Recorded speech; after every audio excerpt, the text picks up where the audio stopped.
Okay.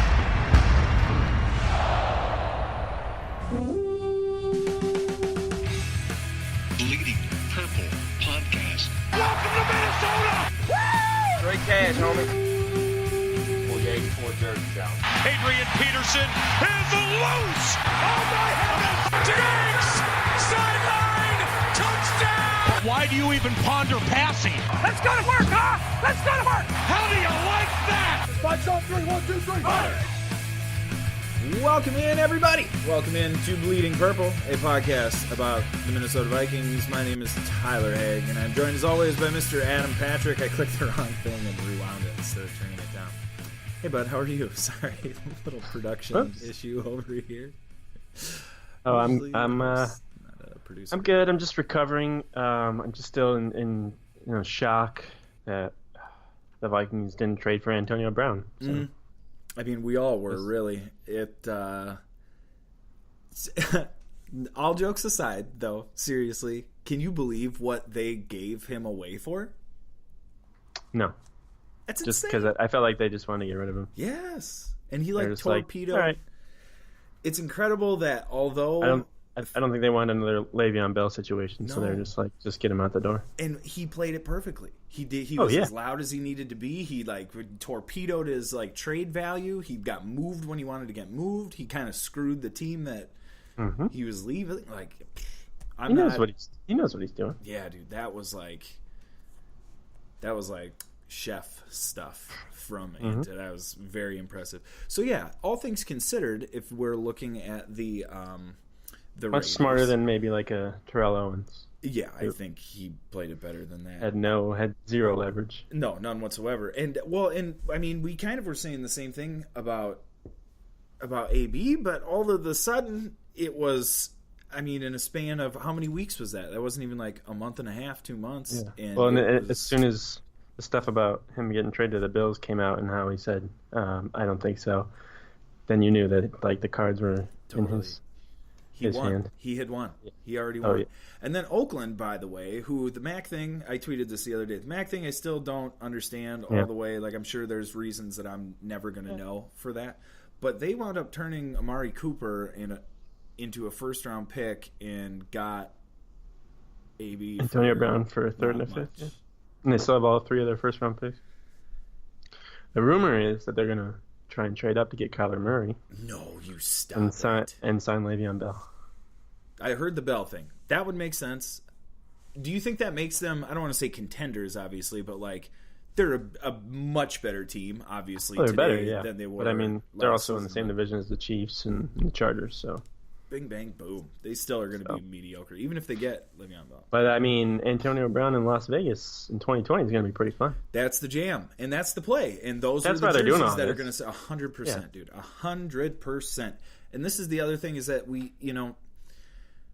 they make moves. Granted, I still can't really wrap my brain around Mac, but there's reasons. They saw this from the minute they took over. They were like, here's the plan, here's the 5-year deal, and this is getting rid of this, getting rid of that, getting rid of... They might have even been setting up for someone else, maybe like Odell Beckham or something. But, Antonio Brown was on the market, so it just worked out that way. Okay, sounds great. We'll take that guy. Yeah, because these guys are asking too much for him. What do you think, Odell Beckham? Do you think he gets moved before the beginning of the season? Because he's still getting shopped, evidently. I think that would be stupid because I think the Giants would owe a ton of money if they traded him. That is the most important part about the Antonio Brown thing is how much they are paying. The Steelers are going to pay him. Yeah. They're going to pay him more than any other player who actually is playing on their team. Yeah. It's insanity. That's how much they want to get rid of him. Wow, eating $20 million. Let's talk a little bit. After all, this is a Vikings podcast, so we'll set aside the national stuff. Kind of boring. For the Vikings, free agency kind of sucks right now. Yeah. A little bit. They have $5 to spend. So. Yeah, well, and that was the best. $5 million, and the Jets have $95 million. Large discrepancy there. Obviously, 2 teams in very different places. They make a couple moves to maybe get some wiggle room cap space wise. They cut Mike Remmers. Yep. And decline the option, I guess, is the way we should phrase it, for Andrew Sendejo, saving roughly, what was it, $9 million or something between the two? $10 million. Okay. And then tender offers to Anthony Harris, and Rashod Hill. Yeah, so then they come back down a little bit. With Harris, I think the tender's like $3 million. So, but if somebody signs him, then they get a second round pick from that team. So I doubt that someone's going to sign him. And then with Rashod Hill, they gave him an original tender, and since he's undrafted, the Vikings wouldn't get anything in return if he was signed by another team, but they would also be able to match the whatever offer that he was given. But I don't think someone's going to be like Rashod Hill's not on the top of somebody's list. I think that is accurate. I think you are correct there. But I think many people saw Sendejo and Remmers not being on this roster next year. Yeah. So it wasn't a surprise. It was just waiting for that to happen. The deadline for Sendejo was tomorrow, the 12th. Where he was going to be doing a roster bonus. Something was going to be known, yeah. The option had to be, accepted or not by tomorrow. So something was going to happen, and it did. Definitely. And no one's surprised. I was kind of hoping a little bit for some trade action where they were going to make a move trade-wise and then kind of figure out the rest of the pieces afterwards. I was kind of thinking that was why this whole thing had, taken as long as it had, or why we were not hearing reports of these things as they were going to happen. No trades, just the moves. Still waiting to hear on Everson Griffin, and there's a lot of stuff that still needs to happen here. Do you expect them to make a trade? Do you expect a splashy move, or does this feel? It's starting to feel to me like they might just be like, "We're good, dude. We got a lot of money tied up right now." I think we talked about this too, a couple weeks ago, or at least I did, where I said it's probably going to be not that exciting of an off season for the Vikings, where they're not going to make a bunch of splash moves and trades and all that stuff because they have a lot of pieces already and they don't have a lot of money to spend. So it's not surprising that they didn't do a whole lot. A bunch of offensive linemen were signed today, and a bunch have been traded for. Vikings have been involved in none of these moves. So that shows you just their focus might just be adding players to the draft because one, that's all they can afford, and that just might be the way that they want to go. Yeah. Judging by being burned in the past by Remmers and Reef and Alex Boone and Andre Smith. And because that is 100%, that's the other thing to keep in mind is even though the Vikings are not active in free agency, this is a good thing long term because they're not trying to plug issues on the. Yeah, they're not forcing it. They're not overpaying for guys who are you're gonna have to cut in 2 years. But a lot of people are today. A ton of people are. A ton of people are overpaying. And again, Jameson Crowder just got $40 million today from the Jets. Let's talk a little bit. I kind of want to. Maybe we should wait. No, let's do it right now. Nick Foles. Foles got 4 years. More money than Cousins. Yeah, $88 million. Not per year, but total. Yeah. He's not going to get all that money. I think only 50 of it is 50. Guaranteed. Yes, $50 million guaranteed, which is whatever. That makes more sense. Why? First of all, why do you give MVP, him? Man. I guess, but who else is paying him that? Who are they? Jaguars. Who are? Yeah, well, that's what I'm saying. But who are the Jaguars outbidding for that? Because you think they could have had him for around $15 million, maybe, or is this a move that they're he's our guy? We want to show everybody that he's our guy and he's our starter, so we're paying him starter money. I think that this might be how much he was going to cost, and what quarterback. I think he made $20 million, or he had a $20 million option this year, so he didn't want to take probably anything much less than that, if any less. Especially with the way he's performed recently in the playoffs and stuff like that. So. He's got a lot of equity there, I guess. Yeah, I don't think he gave him any sort of discount.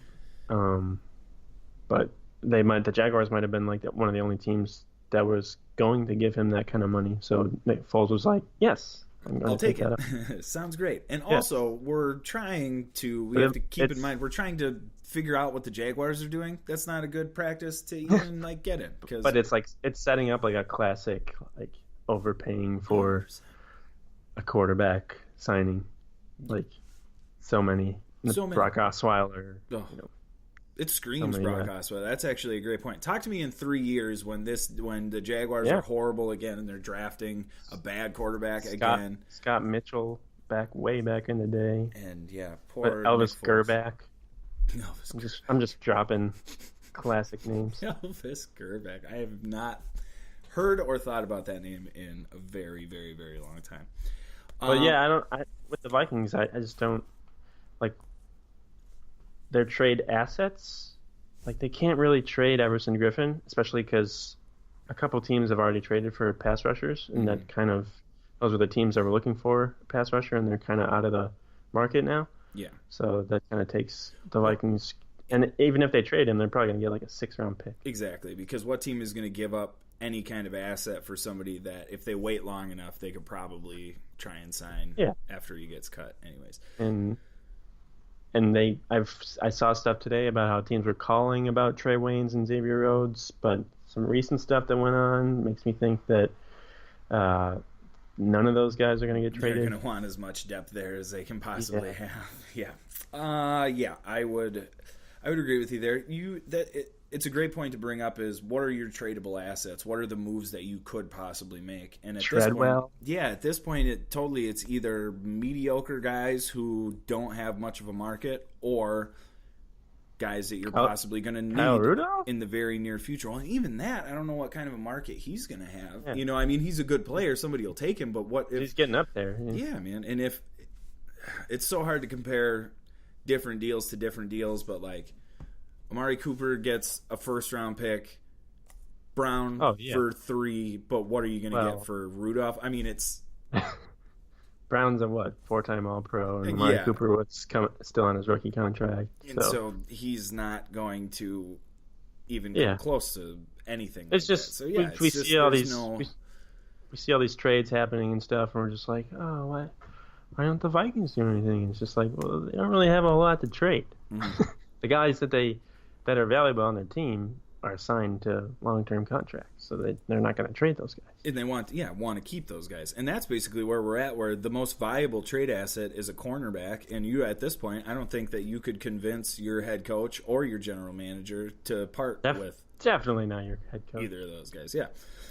So it is kind of boring, but I mean, I think we all also, because all of these offensive linemen are getting traded and moving, and it's easy because we know that they have issues on the offensive line to think like, God, why aren't they getting involved? But we also are not really sure what we have given the scheme change, if that makes any sense. Yeah. It's very possible that they could sign a free agent or two and draft a couple of project guys, and that line could still look markedly better than it did last season just because of the scheme change. So I don't think that people need to freak out about inactivity. In fact, from a payment standpoint, I think they should be celebrating the fact that the Vikings aren't like overpaying for a backup running back, you know? Sorry, I just had like 19 notifications. I thought someone died or something. Just like I started looking because I was like, what happened? Like, what's he going to talk about? Just like right now? Devin Funchess getting signed or something. So many different things. So how many people getting overpaid? Yeah. Overpaid. Let's talk a little bit. Oh, Kyle Rudolph first before we get into like the big free agent like brouhaha. Rudolph, his cap hit is too much. We've discussed him being a candidate for restructuring. He basically 7.5, I think. Is telling the Star Tribune that, like, yeah, I'd totally do that. They haven't asked me to do that, so, like, we're here this year, and it's going to be great. If you were the Vikings, would you have asked him that? Why haven't the Vikings asked him to restructure? I don't know if they haven't, because this is football. Year when it's... when people are playing smart. Games. You're smart. Using the media. I was used as a pawn just now. Yes, using the media as a pawn. Saving me. Get that out there and be like, oh, I'd take a restructure. Like, even if they haven't, Rudolph's like just throwing it out there like, hey guys, I'd take it. I'd take some guaranteed money because he doesn't have any. That's what he doesn't have any guaranteed money left on his contract, so he's obviously going to take a contract with guaranteed money. I'd do that. Sounds good. I did. Yeah, I thought it was interesting that his agent came out and was like, oh, he's going to be here. They haven't said anything otherwise. Mm-hmm. And it's like, well, they're not going to tell you like if they're going to release you or not. Exactly. Hey, we're just going to let you know that in a couple 3-4 weeks here. But I do think he's going to stick around, and not 100% because of what he does on the field, because of what he does off the field too for a team and how involved he is with Minnesota and their other stuff out there. Charity work, et cetera. Yeah, I think that factors in a bunch these days, especially with a guy like him he was a captain, right? Yeah, I think so. I feel like, yeah. So I think he'll stick around. They don't have like a timetable to give him a restructure or anything, so that can always happen later on or before the draft or in the summertime or whatever. So they can figure that out. Maybe sign him to an extension that lowers his cap hit. Mm-hmm. Then they can, free up cap room for all those guys to get cut, right before the season. That way they can sign somebody like that. But I think he'll stick around at least for one more year. I don't know why the Vikings would draft a tight end in the first round. I don't. Yeah, it doesn't. There's none that are like who's there's what tight ends? I can't imagine that you're going to be able to draft a tight end in the first round who's going to give you Gronk-like productivity, which to me is the only reason you would. That's what I'm saying. To me, is the only reason you would draft him in the first round. He was never even taken in the first round because you can't see that kind of productivity from a college player. Yeah, man. I don't think I would be upset by a tight end in the first round, but I would definitely, that would not be my favorite move. I could choose many other options that I would like more than a tight end. But I also if they don't take an offensive lineman, I'm not gonna freak out. Yeah. No, yeah. Well, with Zimmer leading the way, I would think that they would either go offensive line or defense. I don't think. I mean, they have drafted a skill player in the first round with Treadwell, and that worked out very well. I think that's too fresh in their mind. I don't think they'll do a skill player. But that being said, this is also the same squad that drafted Khalil, too, and like that. Well, they need it. They did, but I mean, you could argue that they need to take an offensive lineman right now, too. Half of Vikings Twitter's arguing. Yeah, but you don't want to reach for it either. You don't want to overdraft. Totally. I completely agree with that. And I honestly, tight end would bum me out because that would lead me to believe that they have some kind of other idea for what this offense is going to look like. That would kind of concern me a little bit if you were going to draft a tight end in the first round. Well, but tight ends are also very important in Kubiak offense. That's true. Yeah, it's true. And I guess if you can get a guy who's going to set the edge in your read, run, whatever, like, okay. Yeah, but I don't think they should draft a tight end who, like, lines up as a receiver for, like, 80% of the time. 100%. They need, like, a real one. If you're going to do the Bucky Hodges, Tyler Conklin, if that's your mold, but you're just going to take that guy in the first round, ski-daddle. No thanks. That's not the pick. You got to go somewhere else. Yeah, that's like that Noah Fant guy. So like somebody like T.J. Hawkinson's probably more their kind of tight end they should look for. Who's a very good blocker and he can catch. Do you have, aside from tight end, do you have any other, like, is there a pick that would really, like, bug you? That they, a position that they could pick in the first round? Corner. I was going to say, don't say kicker, but yeah, corner would, and I mean, it's possible they could do that. They could draft a safety. Can't imagine they would. Safety would make sense. Do you think defensive lineman, but I've also been hearing that probably you could get you could get a starter in the third round, I'm hearing, there's so much depth at the I guess if they drafted a line. Receiver in the first round, I'd be pretty pissed. Yeah, should maybe that's what we'll do before the draft is we'll come up with a ranking, like your top 5, like here are the things that would make me the most angry if they would do this in the first round. Yeah, we'll do that for next week. I got to write that down so I don't forget. Quarterback. I would that's where it'd be different. I would love for them to take a quarterback in the first round. I think that would be like the best thing ever. Well, not in the first round. Yeah, dude, first round. Light it on fire! But like, there's what, like 3 quarterbacks that are maybe worthy of a first round pick? Maybe. And that most of the time, these guys, I feel like they get drafted in the first round just because teams are like, oh, it's a quarterback. Else. And he's one of the best of the class, so he should get drafted in the first round. That to me, honest to God, is my biggest pet peeve about the whole draft thing is during the season, nobody knows who Wentz is. But leading up to the draft, he is God's gift to football. And I'm not saying that Carson Wentz is like bad, but that blows my mind that a kid who could be that anonymous picks up so much steam. Pick up so much steam and be the first round, like the first pick overall. It's crazy to me. Absolutely crazy. What else was I going to bring up? Rudolph, we talked about that. All right, let's just talk free agency. Nick Foles, I was shocked by that. Yeah, Maybe I shouldn't have been. Legal tampering kicked off today on Monday. Yes, legal tampering.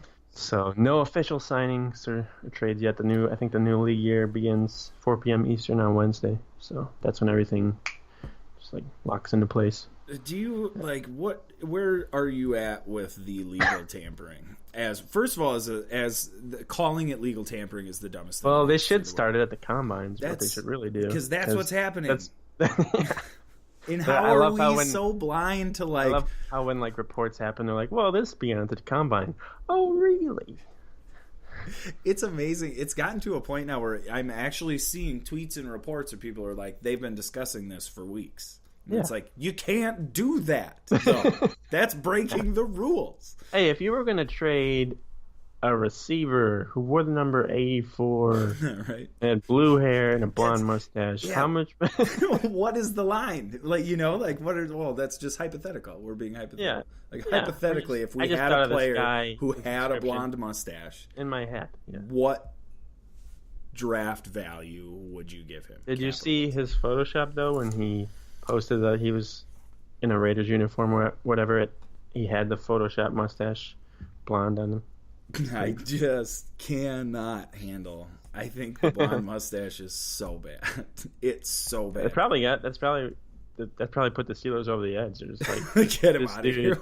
He's got a blonde mustache. He's going crazy. We gotta get him out of town. Oh, but the one we're thing only gonna get a 3rd round pick, and we're gonna have to pay it. Doesn't matter. I know we're talking about free agency, but the popular thing to do now with Antonio Brown is kind of be like, the Steelers or the Raiders just traded away a 3rd and a 5th for a 31-year-old receiver who quit on his team last year.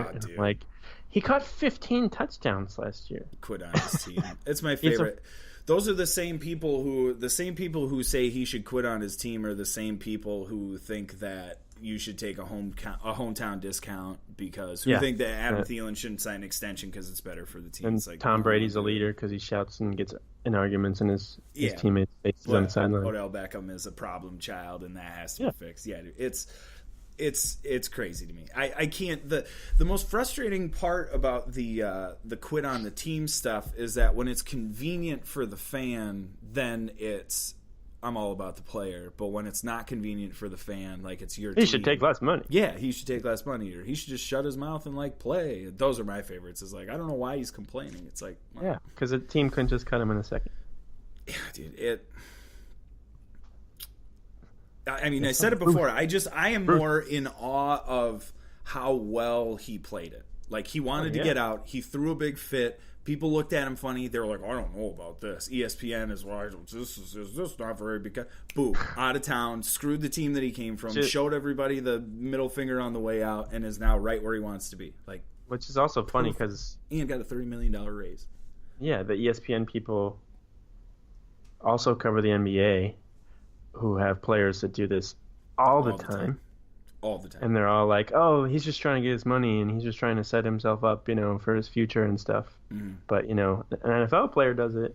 It's like, oh, he's a cancer and, he's all about himself. Yeah, not a team guy. Not a team guy. Oh, okay. Why can't NFL players do it? Yeah, exactly. Their livelihood is more at risk in their sport than for an NBA player. And honestly, if you're looking at numbers on the whole thing, the majority of guys who go into the NFL get chewed up and spit out and aren't cajillionaires anyway. So the guys who can make that money are going to hold out and throw a fit until they get that money. And by the way, the people who own these teams, billionaires. Oh yeah, billionaires. Pay them. Well, they don't want to pay for stadiums, so why would they want to pay for players? Yeah, dude, that whole thing. I can't even. Okay, so in Minnesota, it was. They needed a new stadium. They were going to move, they said, to LA if we didn't pay for the stadium. Yes, and so the stadium got paid for, taxes, blah, blah, blah. It's all still getting paid for. You guys in your city were like, owner was like, bleep off. We're not gonna pay anything. Yeah, we're not gonna do that at all. And now they're gone.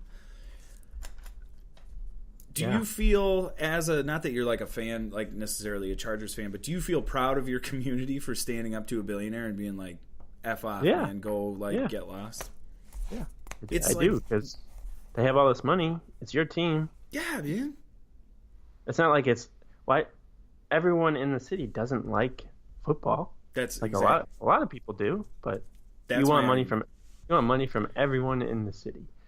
So that's saying that everyone supports this, sport. And that's totally inaccurate. It does not. No. And then they always do it'll create more jobs. No, it bleeping doesn't. It does not create enough jobs for you to even. No, and not jobs for you to mention it. Those aren't the type of jobs we're talking about when we're talking about job creation. Jobs for high schoolers who can serve hot dogs. Yeah, that's exactly right. Jobs for moms and grandmas who are here because they're doing a booster thing for their kids, football program. They're not good. It's not like you're creating a business for totally. These are not careers that we're talking about. These are people. Yeah.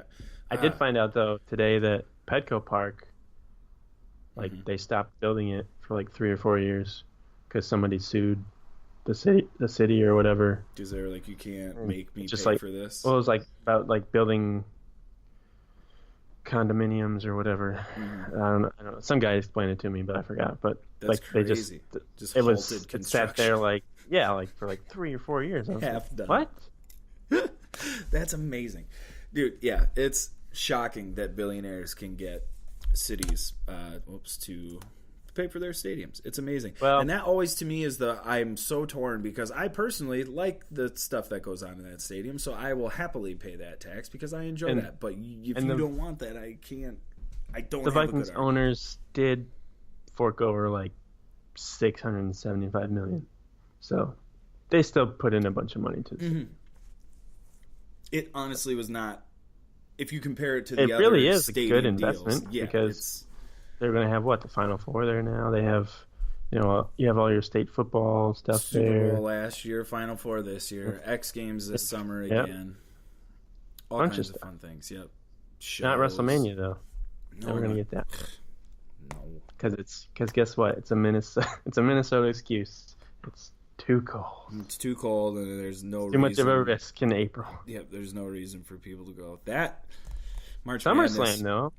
Right? Yeah, SummerSlam would be cool. Why can't we have a SummerSlam? I'd be into that. Maybe we have, and I just don't know that. But they do that. They do that in Brooklyn's their SummerSlam place. So.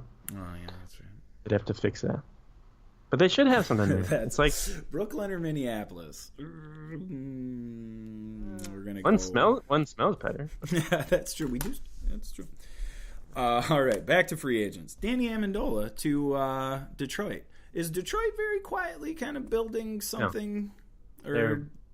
They are spending way too much money on too much money on old guys who aren't going to be. Or I shouldn't say old, but I was thinking today. Well, they got a bunch of former Patriots because of Patricia or whatever. Shocking. But I was thinking, oh, it's great. The Lions are spending all this money and adding these new players, but Matt Patricia's still the head coach. So he sure is. What are you going to do about that? We're just going to sit up straight when we ask our questions and hope we can get through the process together, Adam. That's I was like, that's all we can do. Cool, they're signing all these players, but they still have the same head coach. Mm-hmm. So yeah, I'm just not sure about him. What do you feel as far as the offensive line is concerned? Obviously the Vikings don't have enough money to even try. Also, the Lions replaced Golden Tate with Danny Amendola. Yeah, that's not the upgrade meme we're used to seeing. Those are different things. Offensive line, Trent Brown. He's going to be the highest paid offensive lineman ever. Sure. With the Raiders, right? Yeah, yep. And honestly, this was, to me, I was like, who? Right. And I was like, I'm so glad the Vikings aren't spending this money on these guys because this is going to be another, because you know who else? I was like, who? Remmers, when that was going to fix everything. Of course it didn't fix everything, Adam. Of course. Because all-pro offensive linemen are never available on the free agent market. Mm-mm. They just because they stay with their team or they get traded. Mm-hmm. Also, part of that little sidebar question to that: do you think that part of the reason Kirk Cousins was available last year is maybe because are we seeing? Did Washington see some things that we didn't see? Did we overpay for a free agent last year? Yeah, you're right. They did. Yes, and he said no because, thank you. That's all I needed. Yep. They tried to spin it like they didn't want him, but they tried. Mm-hmm. They wanted to keep him, and he was like, "Nah, I don't think so." 100%. Also, they just gave a safety $84 million today. Can't afford Kirk. It's just too much. Can't give it to him, but can give it to a safety. That seems to be a very common talking point right now for people who are maybe not frustrated, but people who want the Vikings to be active, people who want them to be fixing the offensive line. You should take a pay cut. Like that's like do you see this as that's the going rate for a quarterback, and this is what we had to pay, and but what would you do if they didn't have a quarterback right now? And what are your options? It'd be Case Keenum. It'd be Nick Foles. It'd be Blake Bortles in a minute because Nick Foles is now there and Blake Bortles is going to get... I mean... Eddie? You had to, right? Or you'd be trying to draft one at 18. Oh, yeah. It doesn't make any sense. They made the best decision when, they had the choices they had to make. They made the best decision. I'm starting to really become frustrated with... You cannot bring up Kirk Cousins without either mentioning the number guaranteed on his contract or how poorly he played or that he was the reason. It's like there's always a caveat. It's like Kirk Cousins who... Well, we can look at it this way too. If they kept Keenum and paid him like $20 million a year, they would still only have like 10 to 15 million in cap space this year. Yeah. So it's not like they would have a ton more if they didn't sign Cousins. Mm-hmm. The way they've been setting up their roster with all these extensions is to win like last year or the year before, and it just didn't work out. So now they have to figure out a different way to go about it. And I don't think people want to hear this because I think when they signed Kirk Cousins, the assumption was we got the best quarterback available. He's going to be like Aaron Rodgers. But I think part of what makes Kirk Cousins a good fit here is that he's built to just win games like that. He is like an upgraded version of Case Keenum. He's probably in the middle of like a game manager and someone who can put the team on his back. Mm-hmm. He's not as bad as a game manager where like you just need him not to like mess Turn up. The ball over. But he's not as good where he can't put a team on his back and win the whole game. Yeah. Yeah, I guess my biggest complaint, if there are any for Kirk Cousins this whole season, was just that they didn't win the big games. And I don't even think that's a complaint on Kirk Cousins necessarily. They just didn't win the big games. It was a total team effort in those situations. Mm-hmm. There was a number of games that they were in with him. So I'm still here. Don't worry. Okay, good. Sorry, I kind of lost you there. Glad you're still here. Glad you're here. Good you see it, though? Did I look like I lost you? Okay. Any other free agency? I haven't seen anything break. See, I assumed that we were going to hop on and it was just going to be like bing, bang, boom. This one popped up. Honey Badger signed with the Chiefs for big money. I think like $40 million. Yep, $42 million, 3 years. Deshaun Jackson got traded to the Eagles. That's pretty cool. I did not know that. I'm reading that now. What do you think about Suggs in Arizona? Nice place to retire. That's a fun joke to say. Well, he's old. Well, he went to Arizona State too. Yeah, but it's more fun to say he's retiring and going to Arizona. And he's from Minnesota, isn't he? I think he is. No. Yeah. Absolutely. Yeah, I think he went to high school in Minnesota. Shut.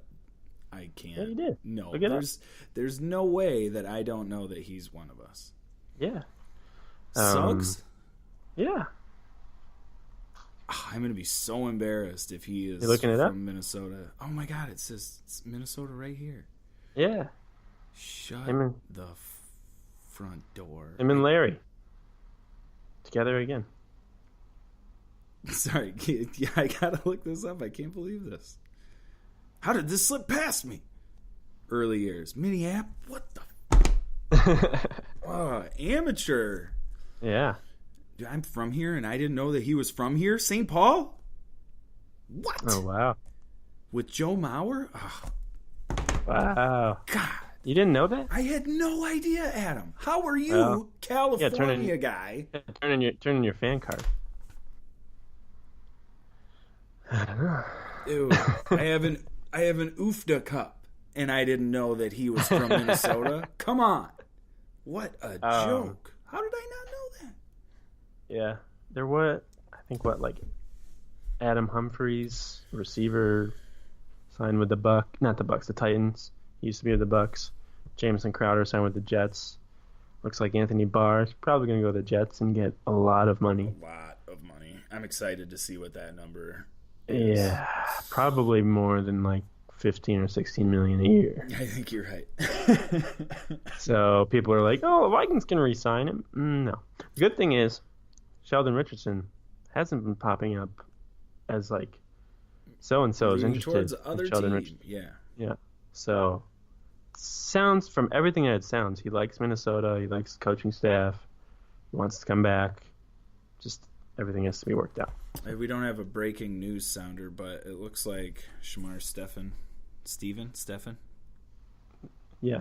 3-year deal. Oh, back with the Vikings. According to Dan Graziano from ESPN, defensive tackle Shamar Stephen plans to sign a 3-year deal with the Vikings. That's at 7:09 p.m.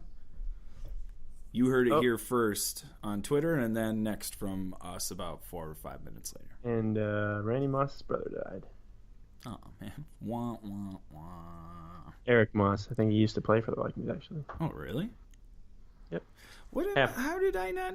Dude, I don't know anything right now. Why am I even on a podcast? Randy Moss is a brother? What? Terrell Suggs is from St. Paul? What? What am I even doing with my life? My God. Also, for the people that are still mad about Kirk Cousins, Case Keenum got traded this week. Oh, yes, he did. Had to take a big pay cut. He did. He didn't play very well last year. Shocking. Yeah, and now he's in Washington. Yeah. What do you think they are going to do with that whole scenario? Is he the starter? Do you have... Because here's another fun thing that I got to read was he's going to battle with Colt McCoy to be the starter. Yeah. Woo! Well, that's the guy people wanted. That's thrilling stuff. But I also saw a fun scenario where they were going to use him as a trade package to trade for Josh Rosen. Yes, this is my favorite conspiracy theory that I've heard because all week. Kingsbury and Keenum work together in Houston, so they got that friendship. So but yeah, the Vikings made the right decision. It was proven once again by this deal. I would agree with you there. What did he wind up getting traded for? Was it like a sixth? Or no, they traded for the what was the exchange? Was it a 6th-round pick or what? So, because who got moved for? Oh, and then it was the offensive lineman. Oh, dude, yeah, it was a late round pick. So Keenum. And then he had to take a pay cut. If you were going into this season at the Vikings and your quarterback options were Colt McCoy and Case Keenum, how many games do you think they would? And they had to battle it out. Had to battle it out, and you had no idea who was going to start. Well, that's like before they got Favre. Just those two guys with it is. It's before they got Favre when it was like Tavares Jackson versus Sage Rosenfels. Like that was the winner of that. That's the good stuff. What was the other one? Matt Castle or Josh Freeman? Woo! God, that's good, dude. You gotta love football to watch that. During like the mid-2000s, they had some real bad quarterbacks, like Kelly Holcomb and like Brooks Bollinger and stuff like that. Gus Frerotte was a starter for a while. Yeah, was like Gus Frerotte was like he was a breath of fresh air at that point. Bounce pass McNabb made an appearance, which is still to this day like one of my like. I had a McNabb jersey. It's like a dream. It's like it didn't really happen. I have to remind myself that, oh my God, Donovan McNabb played here, and it was the worst. The worst. It was pretty bad. Oh. When you get benched for Christian Ponder, it's probably not a good sign for the rest of your career. That was ugly. Yeah, Christian Ponder, he also goes in that group. Colt McCoy, Case Keenum. Glad we got Kirk Cousins. That makes me feel better. That's a good way to do it. Anytime that we're feeling like, that season was a little bit of a disappointment. Could have been a lot worse. Yeah, you could have Colt McCoy and Case Keenum battling it. Case Keenum is a winner.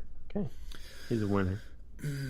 He put that team on his back, and they carried them to the NFC Championship. Case Keenum, I'm over it. He's a great guy. Okay? He is a great guy. Winner is that's tough. I don't know if I could call him that. But you have one good season in your whole career that doesn't make me feel too good about you. Mm-mm. And did you know he's only played, of his entire career, he has been here for like 11% of the time. So now he's going to Washington, which is like a quarterback graveyard. So good luck with that. I like him. I think he seems like a very nice man. But I just don't want him to play quarterback. He was working out with B-Rob the other day. Oh, yeah. I bet that'd be a fun room to hang out in. Yeah. Man. Yeah, Case Keenum. Oh. Let's talk about other. I bet that was really loud. I'm sorry. Let's talk about, next time I'm not going to clap into the microphone. Let's talk a little bit about, because it's been so long, Adam, I felt the need to bring him up. Teddy Bridgewater, what's the best play for him? Where should he go? Do you think New Orleans is the best spot? Do you think he should go somewhere? And what are we I saw something here today. If he doesn't sign with Miami, then he's probably going to go back to New Orleans. If he Drew Brees back up, which I guess is fine. I mean, he's going to get paid. Mm-hmm. And it's a pretty good team to be on. It's good into that kind of thing. Good team. I mean, it doesn't hurt his stock if he goes back to the Saints. He can still, like, when he becomes a free agent again, teams are still gonna be like, oh, he might be pretty good. Like, he's been sitting behind Drew Brees for all these years, and let's give him some money. I'm wondering when that is going to change, because people are finally going to forget like his injury and be like, oh, he's been around. He's fine. 2 or 3 years removed from him playing good football at any point. Like the last 2 times he's been in football games, he's not looked very good at all. And like I wonder when that will start to tick, where it's like, we're maybe not sure on Teddy, but because right now people still seem very. Trying to think who not very interested. He would kind of be like, maybe like, remember Matt Flynn? Yeah. He had like one good game entire career, and then he got so much money from the Seahawks. So much money, and then they drafted Russell Wilson, so he never even got a chance to to suck and be bad. They just were like, he's the guy. Like guys like Chase Daniel and Chase Daniel, Brian Mallett. Oh, that's a great one. Rob Johnson. Remember him? No. Bills got him. He's the guy that they played over Flutie. Who was the Reich? Frank Reich. That was the guy I was trying to. That was Jim Kelly's backup. I mean, that was a long time ago, but there's a guy. I like Frank Reich. But he didn't. He stayed in Buffalo. Let's not get into details about it. It's Frank Reich. There's been a whole he was in Green Bay for a long time too, wasn't he? Frank Reich. I think at the end of his career. Maybe he might have. Let's see where Frank Reich played. I'm just learning all kinds of stuff on the podcast today, so thank you, Wikipedia and Adam Patrick, for schooling me on all these different things. Frank Reich playing career.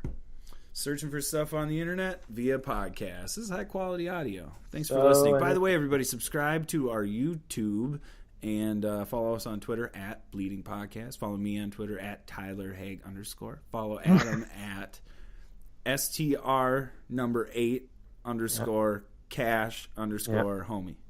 Yeah. The first time you were ever on this podcast, when I had you as a guest, I said the letter 8 instead of the letter. I did, and I played it over and over. I was like mortified. Of course, nobody heard it, and you didn't. You were there. You didn't even notice it. No. But that was the thing that happened early on. I played it over and over and over. It was so stupid. Was he just never? Nope, was never in Green Bay. Just Buffalo. Yep. Buffalo, Carolina 95, New York Jets 96, Detroit 97, 98. Maybe Detroit is the backup role that I'm thinking of him. Yeah. I don't know, man. I think it exciting. We're talking about Frank Reich. I might quit the podcast. I don't know anything about football. I didn't know that Terrell Suggs was from here. I'm lost, man. I'm lost. What do we think about Mr. Holton Hill? Are we worried? I did a little bit of research on this. Not a ton of research, but a little bit of research. Because the thing that was confusing to me was they like were executing a search warrant basically for the joint, which means either they had for the smell. Yeah, well, and that was what it was there were people like they just were smoking a lot in the apartment, smoking a lot enough where the cops were like, "We're going to come in because you're obviously smoking." Are you familiar with like the neighborhood that they were living in? No, it's in Mendota Heights, which is that like a snooty kind of? It's or I wouldn't say just not a lot of crime goes on there, so police are just looking for something to do. Yes, it is a very white, very suburban, right next to Egan, where the TCO so it's in the suburban world over there. So yes, definitely they were in an apartment building with a bunch of people who were like, but are we crazy to think that Holton Hill, who was in the same apartment as Rock Thomas, when they found all the weed or whatever, when the police were like, "We're coming in because we have probable cause," because it smells, because you guys are just hanging out. Well, because Rock Thomas is just sitting there smoking, and Holton Hill, who's been suspended in the past multiple times for failed positive drug tests, kicked off of including his at the combine team. Yes, at the combine. Positive. The reason they have him on the football team is because he was undrafted. Holton Hill's just sitting there twiddling his thumbs as Rock Thomas is just smoking away. And I bet Holton Hill that whole time was like, "Dude, we probably shouldn't be doing." I love this. when I take part in that. But when I posted this stuff or the article or whatever that looked into like, oh, it's the initials HGH, not HGH, HJH, and then Holton Hill's birthday, which is kind of a dead giveaway of who it was. It's I'm not a detective, but it gets us really close. With a Vikings player.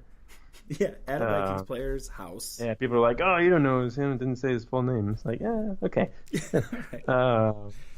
But people are like, "Why are you doing it? He wasn't charged or anything. You're destroying his reputation." I'm like, "I'm destroying his reputation." Yeah, give me a break. I love people. The defending players, period, doesn't make any sense because there's no real reason to because it's not benefiting anybody. Yeah, the only person it's a non-story. I'm like, he's on the Vikings. It's totally a story. It is like the definition of a story. Who's been in trouble with that stuff in the past? Yes, which I don't think players should get in trouble for that. But that's a whole nother podcast. Yes, that's a separate conversation altogether. I'm totally on board with that. I think the whole idea, and also that Rock Thomas caught a felony for that. Get the bleep out of here! Like that's obscene for some weed. Well, I mean, granted, there's a lot of weed in there. He would have gotten actually. I think he would have gotten charged in California if he was caught with that much too. Mm-hmm. He just had a lot. He had a lot. Yeah. And then like a ton of cash. But I don't doubt that. I also don't doubt that it wasn't for personal use. I bet it was. That was my first thought. Was when I was like, because players don't want painkillers shoved down their throats. Like, and concussions is supposed to help with concussions. 100%. Supposed to help a lot. Pain tolerance and all that stuff. So and dude caught a felony for it, and now he's going to have to plead guilty, lose his job, lose his career. And all he wants is to just not hurt anymore. Yeah, people want like the NFL to stop testing for it, but it's kind of a slippery slope. Like they can't.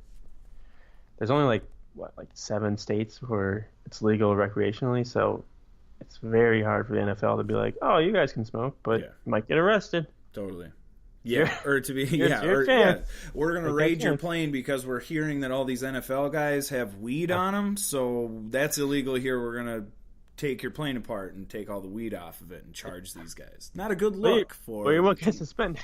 Yeah, but it's cool because it's thanks to the CBA. But no suspensions here. It is very lax because I know I think the first time you get caught. You don't get suspension or fine or anything. You just get they test you a couple times a week. You have to pass those, and then second, all these offenses, it builds up and up and up. So it's getting better than it was, and I'm sure it'll get more lax. And this is the other thing we need to keep in mind is they don't release all this stuff. So when you see guys who are being punished out in the open and media release. Punished. That's they've had a long time to stop doing things that were going to get them in trouble. And that's why we take it when it's reported like this. It's a huge deal because they've already gone 3 strikes, basically. Yeah, people think Josh Gordon smoked like once and he got suspended for a year. That is not. He's the best example because that's when he. Yes. And every single time after that, it's one failed test and you're in trouble again. That doesn't just happen. That happens over a long period of time. He's not going to get drug tested. Holton Hill's not going to get drug tested because, they only do it like once during the off season. I'm like, you don't think he's under like strict like watchful eye? Like he might even already be in a program based on what he did in college. That's what I was just going to say was he failed the scouting combine pro. He was in the program before he even got to a program. He was like in a program before anybody even like. The Vikings can test whenever they want. Yeah, it's their player. It's correct to say that there may not be a forthcoming suspension because there is a little bit of legal limbo there where he wasn't charged with anything, and although he was there, and that doesn't look super sure. Like he might not be suspended, maybe. But to say that this is not a story or not something worth mentioning. Incorrect. People think the Rock Thomas part of the story, but the Holton Hill stuff, they're like, that's leave what him I'm alone. saying. He didn't even get charged. Yeah, no, that's ridiculous. Yeah, but he was there. Story. That is news. That is like 100% what we're supposed to be. I'm not trying to destroy his reputation. I'm not doing anything to his reputation. I'm not the one who was suspended multiple times in college for a substance that me and you both believe he shouldn't be suspended for. Yes. But it violates the rules, and he suspended it. He was suspended. And people say it like you're like destroying his credibility, like you're like taking pictures of him cheating on his wife and like posting that on the internet. It's like, dude, it was a police report. That's exactly like it was released, and I read it and I wrote about it. Like that's, like drives me crazy. Like, yeah, dude, we heard about you gallivanting with ladies, Rock Thomas, and I'm gonna tell your wife and mother and grandmother. I got so much hate for it. Yeah, you really did. I was impressed with the amount of hate you got on that one. And I was just like, sometimes, thanks for reading. Yeah, sometimes you have posts where I'm like, oh, he's going to get a lot of hate for that. And you do. But that one, I couldn't believe that people were like upset that you. Oh, yeah.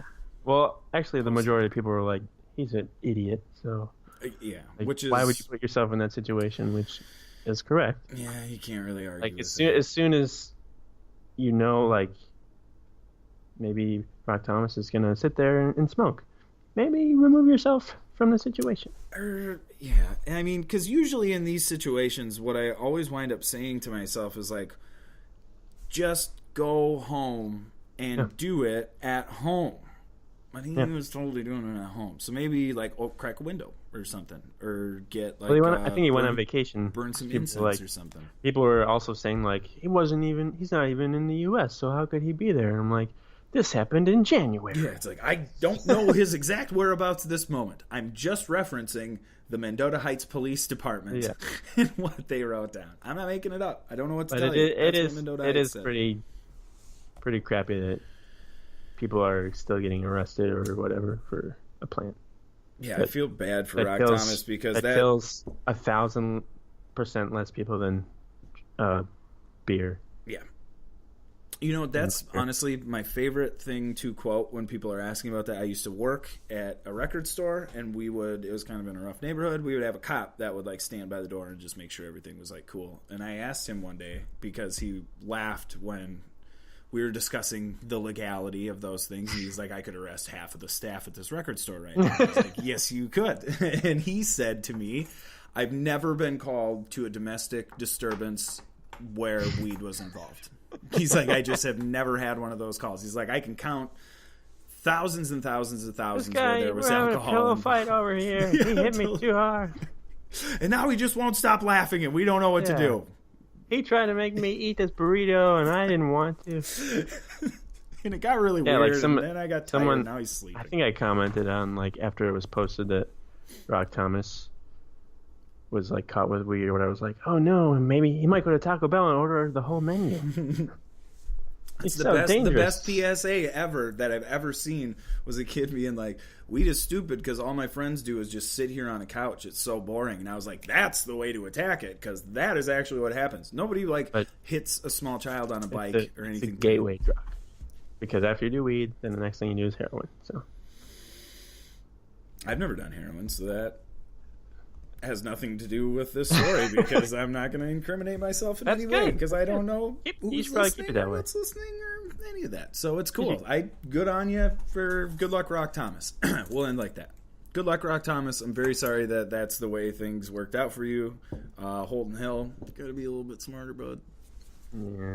Do you have any? We've been going 55 minutes already. Do you have any closing remarks or anything else that you would like to mention? Well, it was kind of like what we were talking before with Antonio Brown. I think this might be the unpopular opinion, but he kind of set the tone for like what the future of the NFL is probably going to look like, where players have a lot more say where they want to go, how much they want to be paid and stuff. And if they don't get their way, then they're just going to be like, fine, then I won't play. Mm-hmm. Because they get paid so much money, they can sit out a year and it doesn't really affect them, and it hurts the team more than it hurts them. That's the biggest thing, I think. So it winds up hurting a player's going to take a year off to like heal their body. They don't care. So, I think what he did is kind of monumental. Like, it's not really anything that's ever been done successfully before. That's exactly I think like players have tried in the past, but for a player like his caliber, in his career to do it successfully, I think, it tells you a lot about where the future of the NFL is going. So. Definitely. And to go where he wanted to go and to get out when he wanted to get out and to get paid the amount he wanted to get paid, I think you nailed it. It's totally monumental. And to me was like so impressive. Like, I'm not saying that like I enjoyed watching it happen or that it was I'm so a big annoying. fan of it was but he got his way. Yeah, he needed to do what he needed to do, and he made it happen. It worked. Like, he got everything that he needed. And, yeah, like you said, I think it is monumental because I think that between Cousins getting guaranteed money, fully guaranteed money, and him being able to do that, it's pretty obvious at this point that there's a shift happening, that these guys are starting to watch how NBA players and I guess to a lesser extent some of the other sports, but NBA players are the best example of I want to be here and I'm going. Yeah. Guess who's really good friends with Antonio Brown? Jimmy Butler. Mm-hmm. And he got himself out of Minnesota. So. Oh, he can get himself out of anywhere. He doesn't. He can do whatever he wants. Honestly, though, part of me likes that because for so long in this country, professional sports were always the millionaire, billionaire owners dictating everything to the players and not giving them anything and colluding to keep money away from them. And now you get a situation where, and you might dislike the way he went about it, but now you got a player who totally, I don't want to say scammed, but like, flip the script. Yeah, dude, flip the script on a very successful franchise. And good on you, dude, because I think that also, here's my closing statement. Pittsburgh's done. Pittsburgh's done so. The formula that they had up to this point, and I don't know if I didn't realize this until over the weekend, all of the guaranteed money that they give out to contracts for players, all of it happens in the first year. This made sense previously because you could load a guy up $16 million, $17 million, hurts your cap today, can cut you at any point going forward. They lost two of the best players in the NFL because they would not budge off of that thing. That was why was Le'Veon Bell pissed? I want more than $17 million. We can't afford more than that for the first year of this contract. No, I want it over the long term. No, that's not our policy here. Well, they'll give it to Big Ben, actually. Probably now. They don't have anybody else to go. But it's amazing to me that a team could get away still in this day and age, could still get away with operating in such team-friendly contracts, and because of their success, still be able to not lure great free agents, but that was like a lot of people consider that the model franchise. Pittsburgh, kind of screwing their players. I think they'll still be able to recover. I think they'll be able to recover whatever. They run pretty good system with that franchise. They have for a long time. So important. Yeah, I mean they're gonna have to think about a quarterback pretty soon. Big Ben's getting up there, and he's not playing the greatest of his career. Definitely. And now he lost his top receiver. Mm-hmm. I mean, Juju Smith-Schuster is pretty good, but he's not Antonio Brown. No. And now they don't have Le'Veon Bell. Yeah. It's going to be tough for them. I don't want to say tough for them to move the ball, but that offense is going to look... They're still going to be like a 10-win team. Well, yeah, because they play in the stupid AFC drives me nuts. Drives me nuts. Hey, the Bills play in the AFC. Why aren't they better? Because they're one of the bad teams, dude. Why didn't Antonio Brown want to go to the Bills? They have Josh Allen. He would have gotten like 2 catches a game. Would you? Well, you're kind of from there, so yeah, you would have accepted a trade to Buffalo.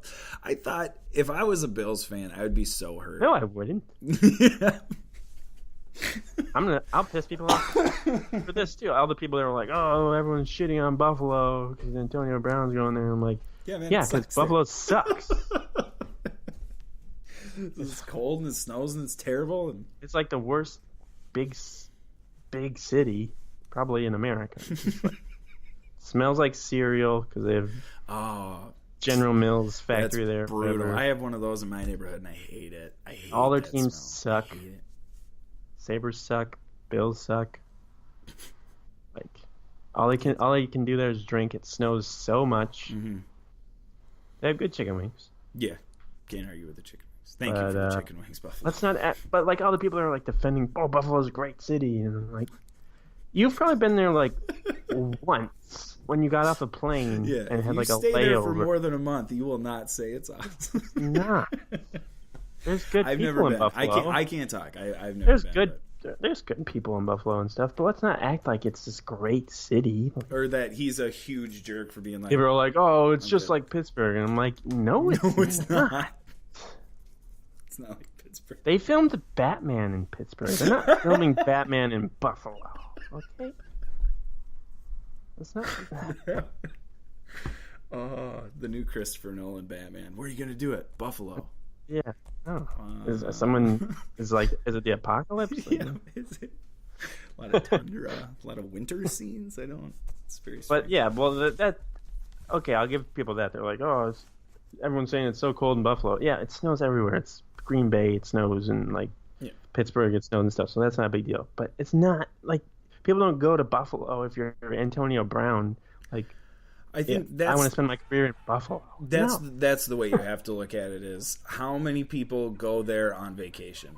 And if the answer is not very many, people don't even go to Buffalo. They go to Niagara Falls. That's what I'm saying. Not very many people. And I love Minneapolis. I live here. There's a reason this is called flyover country. It's because people don't take vacations. At least people go to the lakes. Yeah, that's true. We do have pretty lakes. So for like the 1 month of the year that it's not snowing, but. Shame on you. That was a mean thing to say. Well, hey, you know what? It's going to be a brisk 80 this weekend. So hey, it's going to be 40 tomorrow. Or Wednesday, excuse me. Not tomorrow. It's going to be 40 degrees on Wednesday. All that snow is going to melt, and then it'll freeze back up on the roads. Yes, it will. And if it doesn't freeze, it'll just flood everything because there's too much snow everywhere. And don't miss that at all. Don't miss it at all. Yep, should be great. All right, but see you next week. Yeah. Skol Vikes. I'd have some more actual news. What? Like actual new people. The Vikings. Oh, yeah, maybe we will. Remember I thought you were Vikings breaking news right now. I was like, well, let me stop the music. Okay, yes. No. Hopefully next week we will have more news to discuss. Yeah. I agree with you. Skol Vikes. Later, bud. Bye.